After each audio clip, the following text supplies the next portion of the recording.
એટલે એ ખ્યાલ નહીં રાખો આ તમારી ભુવા નથી લાગતી અહીંયા કે તમારા સગા સંબંધી નહીં દીકરા આજ કોઠામાં રમે છે કાલે એ તમારા કુલની દેવી છે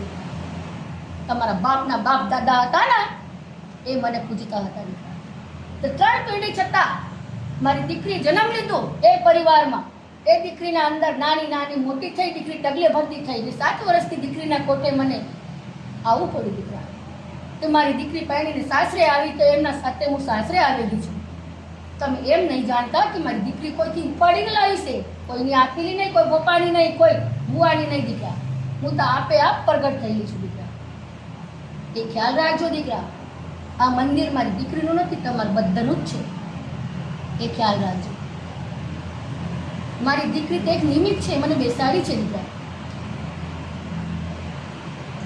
और दोस्तों मेरे को तो धंधो कर लो भाई नवो समझ आएगा नहीं आएगा